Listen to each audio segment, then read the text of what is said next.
2023 paper 2 section A question 2. I mean all day long, x squared plus y squared, that means the center is 0 0, or I should put it down as format. Any circle with center 0 0 and radius r is given in the format x squared plus y squared is equal to r squared. So the center here is 0 0. The radius, small bit more work, nothing major. Take the square root of this side, take the square root of this side, and we get 5. Just a note here, we're actually getting two answers. We're getting plus 5 and we're getting r is equal to minus 5 here. But we reject the minus 5 because, well, basically you can't have a negative length.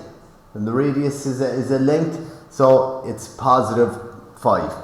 Okay, so just remember later on. Show the point 3 minus 4 is on the circle. I've done this about 1,000 times. So we've x squared plus y squared is equal to 25. And the core thing to understand in this is you've got an equation, you've got the left hand side, you've got a right hand side. And the three key things we need to remember: if the left hand side, if you sub in something for x and y, if you show that the left hand side is less than the right hand side, that's code for the point lies inside the circle. If you show that the left hand side is equal to the right hand side, that means that the point lies on the circle. And if you can show that the left hand side is greater than the right hand side, that's code for it lies outside.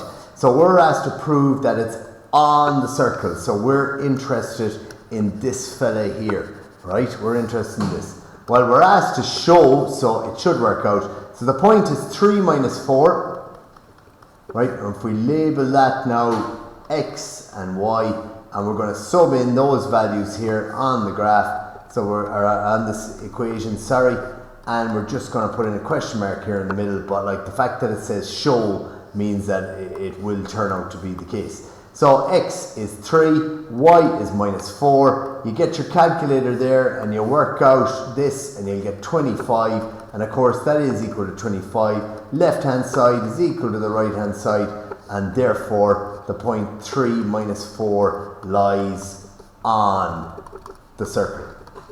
Okay, again, and there's been a few different questions on the variations of that. Write down the coordinates of two other points that are also on the circle S. So, I mean, to understand this, you'd have to understand, and this is with my terrible drawing here, but look, I've got to do it as quick as I can. So 1, 2, 3, 4, 5. Well, you're after figuring out that the radius there is 5. You know that the center is 0, 0. You know that the radius is 5. So that's a point. You're going to have another point up here at 1, 2, 3, 4, 5. You're going to get another point up there. You're going to get another point over here. Minus 1, minus 2, minus 3, minus 4, minus 5. You get another point over there. You get another point down here. Minus 1, minus 2, minus 3, minus 4, minus 5. So that was the core understanding of this, that you recognize that the radius from part 1 was 5. So center 0, 0. So again, you're going to have a point up here. You're going to have a point up here. You're going to have a point down here. I'm going to label them just so you can see A, B, and C. It's only asked me for 2 points. So first point there, I'm going to say 0, 5. X is not moving anywhere. Y is 5. The second one we're going to have B there is minus 5, 0. And C there is, again, X is not moving anywhere. And the Y value is minus 5. And of course, pick any choice there of any of those three, getting rid of the A, B, and C, your choice of any three. Moving on, part number B here. Oh my God, can you believe it? Me old flower, me old friend here. So, we've got a linear equation. How do I know that? Highest power of X and Y is 1. And this fella is non-linear. So step number 1, write down the linear equation here, 5x minus y minus 13, and that's rotten. It's lovely to see this. And we've got to solve, we've got to solve for x, or we've got to solve for y. Now I'm going to solve for y because there's a minus 1y there. So what I'm going to do is I'm going to leave the minus y on the left. I'm going to take away 5x from the right. And I'm going to add 13 to the left, and I'm going to add 13 to the right as well. So again, what did I do? Left the minus y there. I took away 5x from the left, take away 5x from the right. add 13 to the left, add 13 to the right. Be careful, that's what minus y is. So I'm going to multiply by minus 1 and I get y, multiply by minus 1, I get 5x, multiply by minus 1, I get minus 13. Lovely, that's step 1. I've got y now in terms of x. So step number 2, write down the nonlinear equation. We're going to sub in here for y. So remember, we're after figuring out what y is here. We figured out y to be 5x minus 13. So I'm going to plug that in now instead of y here. So as you can see, this fella I have here, y, I'm going to plug him in here now. And so plugging in 5x minus 13 in there. So now, squaring this out, continuing on for a second here, squaring this out. So, x squared, so we're going to square the first, maybe I shouldn't have wrote down that plus there, we don't know what's going to happen, well we kind of do to be honest. So, 5x to be squared, 5 by 5 is 25, x by x is x squared. Square the next, minus 13 to be squared is minus is plus, 13 by 13 is 169, and the hardest bit here, 2 times the first times the last, 2 times 5x times minus 13. So 2 times 5x is 10x, times minus 13 is equal to minus 130x is equal to 13. Tidying this up a bit.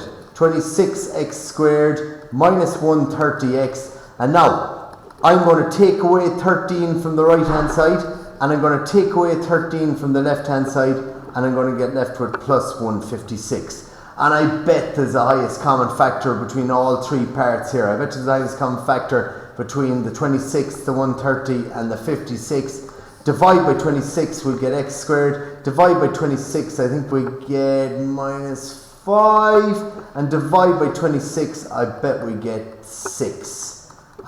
Betting man here, I think that works out, does it? So now we factorize this, check for highest common factor, no, we're going to end up with the 2 x's at the start. What's the factor pairing of 6 here? 1 and 6, 2 and 3. Combination, one of these must add or subtract to give us minus 5, and must multiply to multiply to give us plus 6. So I'm looking at, it has to be the minus 2, minus 3. You can check the other one if you want, so that'll give us the middle.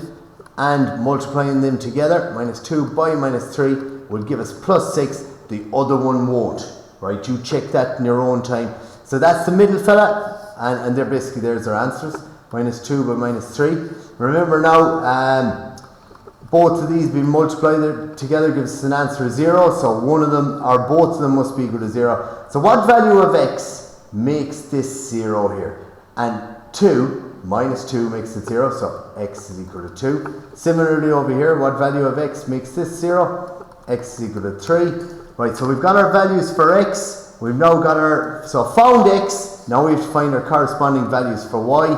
Nearly done. So just go back to my original equation. Y is equal to 5x minus 13. I've already manipulated to find out what y is. So we're going to sub in here x equals 2, and we're going to sub in x equals 3.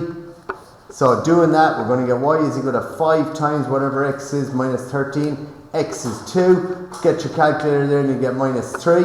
Over here we get y is equal to 5 times whatever x is minus 13.